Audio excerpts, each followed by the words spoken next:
Hello friends, welcome back to our YouTube channel success ব্যাস academy. তো success ব্যাস একাডেমিতে তোমাদের সকলকে আবার সাদর আমন্ত্রণ। নবনির্বাচিত সরকারের প্রধান হিসাবে মাননীয় মুখ্যমন্ত্রী শ্রী শুভেন্দু অধিকারী মহাশয় তাদের যে নির্বাচনী সংকল্পপত্র ছিল সেটার চূড়ান্ত বাস্তবায়নের দিকে কিন্তু মনোনিবেশ করেছেন এবং একের পর এক তার যে ঢালাও কর্মসূচি সেগুলোর মধ্য দিয়ে তিনি জানান দিচ্ছেন যে কি করে একজন মুখ্যমন্ত্রীর দেওয়া প্রতিশ্রুতি সেগুলোকে সঠিকভাবে বাস্তবায়ন করা সম্ভব এবং তার সঠিকায়নের যে রূপদান সেটা দেওয়া সম্ভব। তো সেই সঙ্গে সঙ্গে আমাদের ডেপুটি সিএম শ্রী দিলীপ ঘোষ মহাশয় তিনি কিন্তু জানিয়ে দিয়েছেন যে মোর দ্যান 6000 ভ্যাকান্সি কিন্তু রয়েছে আমাদের পঞ্চায়েত সেক্টরে।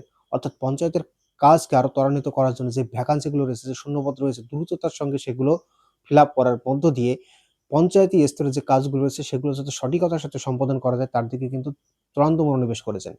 তো এর থেকে আমরা এটা এক্সপেক্ট করতে পারি যে খুব জলদি আর খুব তাড়াতাড়ি এই যে ভ্যাকান্সি গুলো রয়েছে সেগুলো ফুলফিল করা হয় এবং তোমাদের সামনে এই যে শূন্য পদ রয়েছে তার নিরীক্ষে পরীক্ষা কিন্তু আসতে চলেছে।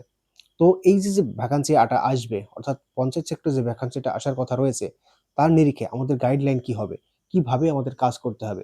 কোন চ্যাপ্টার বা কোন টপিকের উপর আমাদেরকে জোর দিতে হবে? কোন বিষয় থেকে প্রশ্ন জানতে চাওয়া হবে? এর উপরে কিন্তু অলরেডি আমাদের চ্যানেলে কি রয়েছে? ভিডিও রয়েছে। আজকে আমাদের বিষয় সেটা না। আজকে আমাদের বিষয় হচ্ছে যে কি করে কোন স্টেপ গুলো আমরা অবলম্বন করার মধ্য দিয়ে আমাদের সামনে যখনই এই এক্সামটা আসবে সেটাকে আমরা ক্র্যাক করতে পারবো অনায়াসে, সেই বিষয়গুলো আমাদেরকে আজকে ডিল করতে হবে। ভেরি ফার্স্ট অফ অল যদি কথা বলি, আমাদেরকে টাইম ম্যানেজমেন্ট সম্পর্কে সবথেকে বেশি অবগত হতে হবে। দিনের শুরুতে, অর্থাৎ যখন আমার দিন শুরু হবে সেই দিনের শুরুতে উঠে আমাকে স্লটটাকে ফিট করে নিতে হবে যে আমি সারাদিনে আমার কর্মসূচি কি হবে এবং সেগুলোকে স্টেপ বাই স্টেপ আমাকে কি করতে হবে? কমপ্লিট করতে হবে।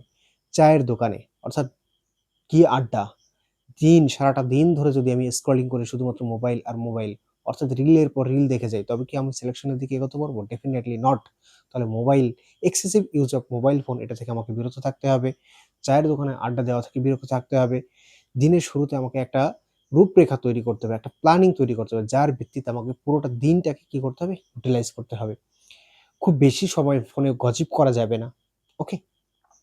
প্র্যাকটিসের উপরে বেশি মনোনিবেশ করতে হবে। বন্ধুদের ফোনের সঙ্গে অত বেশি ওতপ্রোতভাবে জড়িয়ে পড়া যাবে না। যদি কোনো একজন ছাত্র এই যে বিষয়গুলো আমি বললাম এগুলোকে যদি প্রপারলি হ্যান্ডেল করতে পারে, অর্থাৎ এগুলোকে ডিল করতে পারে, তবে তার সাকসেস অনিবার্য। আর সেই সঙ্গে তোমাকে ধ্যান দিতে হবে কোন টপিক আমার পরীক্ষায় জানতে চাওয়া হবে, কোন পোরশন যেগুলো থেকে ওয়েটেজ সবথেকে বেশি সেটাকে আমাকে কভার করতে হবে। দেখো, একটা পরিকল্পনা, একটা সুষ্ঠু পরিকাঠামোই তোমাকে এগিয়ে দিতে পারে তোমার সাফল্যের দিকে। যদি তোমার সেই রূপরেখা না থাকে, যদি তুমি সেটাকে ইউটিলাইজ করতে না পারো, তুমি কোনো ধরনের কোনো চাকরির পরীক্ষায় কিন্তু তুমি ক্র্যাক করতে পারবে না। তো চাকরির পরীক্ষা ক্র্যাক করার একমাত্র মূল মন্ত্র হচ্ছে পরিকল্পনা, অর্থাৎ সুষ্ঠু পরিকল্পনা এবং সেটা সঠিক বাস্তবায়ন। ওকে? আর সেই দিক নির্দেশনায় তোমাদেরকে এগিয়ে নেওয়ার জন্য আমরা প্রত্যেকটা এক্সামের প্রাক মুহূর্তে কিন্তু প্রাণপণ চেষ্টা করে থাকি। আমরা WBP সময় আমরা ফ্রিতে কি করেছি? ফ্রিতে আমরা কিন্তু ইন্টারভিউ কন্ডাক্ট করিয়েছি। ফ্রিতে ক্লাস দিয়েছি। দেখো, আমাদের পরিবার খুব বেশি বড় নয়। কিন্তু আমাদের অনুপ্রেরণা, আমাদের ইচ্ছা কিন্তু যথেষ্ট বেশি পরিমাণে রয়েছে বাকিদের তুলনায়। তো আমরা চাই যে কি করে আমরা আমাদের এই ছোট্ট পরিবার থেকে তোমাদের সঙ্গে অ্যাটাচমেন্টটাকে সবথেকে বেশি পরিমাণে রাখতে পারি এবং তোমাদের সফলতার পথটাকে আরো সহজে কি করতে পারি? প্রশস্ত করতে পারি। তো চলো, আজকে আমরা ভিডিওর মধ্য দিয়ে পূর্ণাঙ্গ বিশ্লেষণ করব যে কোন চ্যাপ্টারের উপরে আমাদেরকে এমফাসাইজ করতে হবে এবং কোন সাবজেক্টগুলো আমাকে পড়তে হবে।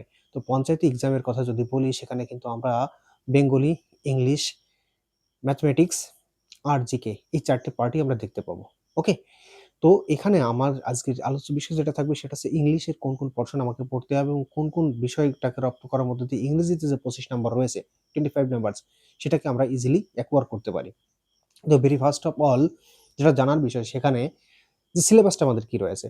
তো সিলেবাসের যদি কথা বলি ইংরেজিতে, তো সিলেবাসের ভেরি ফার্স্ট যে পয়েন্ট রয়েছে সেটা হচ্ছে এখানে টেন্স রয়েছে, ন্যারেশন রয়েছে, ভয়েস চেঞ্জ রয়েছে।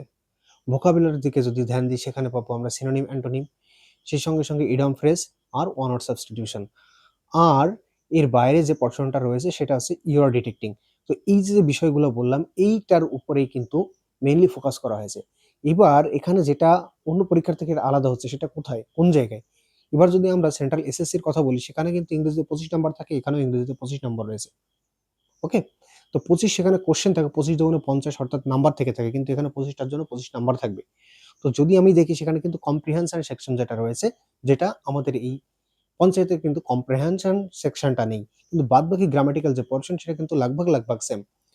তো প্রত্যেকটা এক্সামের ক্ষেত্রে যদি আমরা দেখি সিনোনিম, অ্যান্টোনিম কিন্তু common, idiom phrase common, okay? অনার্স সাবস্টিটিউশন কমন। তো এর তো ব্যারিয়ার বা বাউন্ডেশন ফিক্সড। কিন্তু সেই সঙ্গে তোমাদেরকে যেটা জানতে হবে সেটা হচ্ছে কি যে আমাদের স্পেলিংটাকে কিন্তু খুব ভালো করে জানতে হবে। কারণ স্পেলিং থেকে কোয়েশ্চেন কিন্তু প্রত্যেকটা পরীক্ষায় কম বেশি আমরা দেখতে পেয়ে থাকি। আর এর সঙ্গে গ্রামারের যে সিলেক্টিভ পোরশন এখানে তুলে ধরা হয়েছে।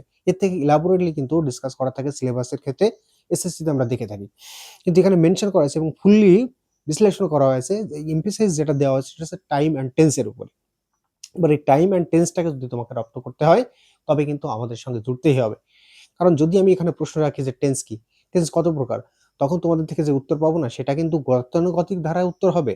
কিন্তু কম্পিটিটিভ লেভেলে তুমি যখন যাবে, যখন অ্যানালিটিক্যালি বিশ্লেষণ করবে, যখন তুমি এখানে পদার্পণ করবে তখন তুমি দেখতে পাবে যে লার্নিং এর যে কতগুলো স্টেজ রয়েছে, যেখানে আমাদের লুফলগুলো রয়েছে সেগুলোকে তোমাকে ইমপ্রুভমেন্ট করতে হবে।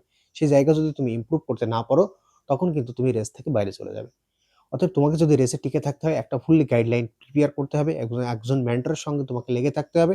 আর ধারাবাহিকতার সঙ্গে যদি তুমি মেহনত করো তো তোমার সিলেকশন পাক্কা। ওকে? তো আমরা যে বিষয়গুলো হচ্ছে বুঝলাম যে সিলেবাসের পরিকাঠামো কি রয়েছে এবং আমাদের ক্লাসের ডিজাইন গুলো কি হবে সেগুলো নিয়েও আমরা আজকে আলোচনা করব। সেই সঙ্গে আরেকটা বিষয় যেটা আমাদেরকে ধ্যান রাখতে হবে যে এই সরকার আসার পরে তার যে উন্নয়নমূলক কাজের ধারা অর্থাৎ তাদের যে গতি প্রকৃতি, তাদের যে নেচার সেটা যদি আমরা লক্ষ্য করি তবে এটা বুঝতে পারছি যে আপকামিং ভ্যাকান্সি কিন্তু একটাও থেমে থাকবে না। যে ভ্যাকান্সি যে রেজাল্ট গুলো আজ পর্যন্ত পেন্ডিং সেগুলো দ্রুততার সঙ্গে নিষ্পন্ন করে আপকামিং প্রত্যেকটা ভ্যাকান্সি দ্রুততার সঙ্গে তারা সামনে তুলে ধরবে এবং মরিয়া হয়ে আপ্রাণ চেষ্টা করবে যে গত যে সরকার ছিল তাদের ব্যর্থতাকে যেন পুরোপুরি কাটিয়ে বাংলার মানুষকে সুস্থ সুন্দর একটা পরিবেশ বা অ্যাটমসফিয়ার প্রদান করা যায়।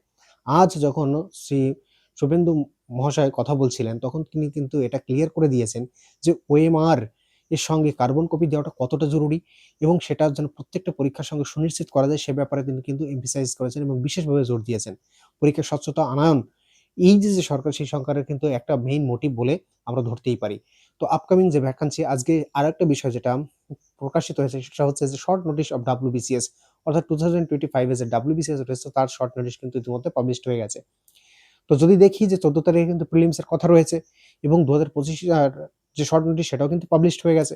তো আশা করা যায় যে সরকারের কিন্তু তীব্র ইচ্ছা রয়েছে যে বাংলার যে ছাত্রছাত্রী রয়েছে যারা পরীক্ষার জন্য এতদিন আপ্রাণ চেষ্টা করছে, কি করে তাদের হাতে যে জায়গা অর্থাৎ এখনো পর্যন্ত ভ্যাকান্সি রূপে রয়েছে সবগুলো যেন তাদের হাতে তুলে দেওয়া যায় এবং স্বচ্ছতার নিরিখে যেন যোগ্যতার ভিত্তিতে প্রত্যেকটা স্টুডেন্ট বা প্রত্যেকটা অ্যাসপিরেন্ট তার নিজ জায়গায় পৌঁছাতে পারে। তো আমি আশা রাখবো যে আপকামিং যে পরীক্ষাগুলো আসছে সেগুলোর প্রতি তোমাদের সজাগ দৃষ্টি থাকবে এবং একবার কঠোর মেহনতের মধ্য দিয়ে তোমরা যাও যাতে করে যে এক্সামই আসুক না কেন কোথাও না কোথাও তোমার চয়ন সুনিশ্চিত তুমি করতে পারো।